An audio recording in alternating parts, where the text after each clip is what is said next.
আমার যুবক ভাই বাবারা, 5 ওয়াক্ত নামাজে দেখা যায় না, মাঝে মাঝে দেখা যায় মাশাআল্লাহ সুন্দর পাঞ্জাবিটা পরে স্পেস যত রকম বডি স্প্রে আছে 100টা মাইরা, তারপর জুমার দিনে একটা সেলফি তুলে ক্লিক করে আস্তে করে জুমা মুবারক এভরিওয়ান আছে কি নাই, আস্তে করে স্ট্যাটাস দেয় জুমা মুবারক। এখন নিচে কিছু কিছু কমেন্ট করে, কিরে তোরে তো মসজিদে দেখাই যায় না, আজকে কেমনে কেমনে মুবারক দিতাছো।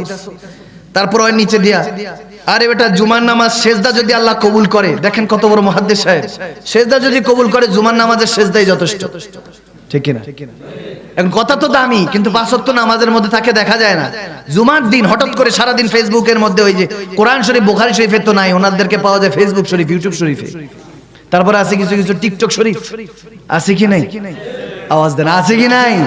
কি খারাপ লাগতেছে আপনাদের? এখন আল হক মরুন, এখন কিছু হক কথা বলবো যাদের কাছে তিতা লাগবে, আর যদি মুমিন হয় অন্তরের মধ্যে নূর আসবে, ঠিক না? আর কিছু কিছুদের তিতা লাগবে। দেখেন, আমি কাউকে নেগলেক্ট করছি না, অ্যাপ্রিশিয়েট করছি, আপনি পরিবর্তন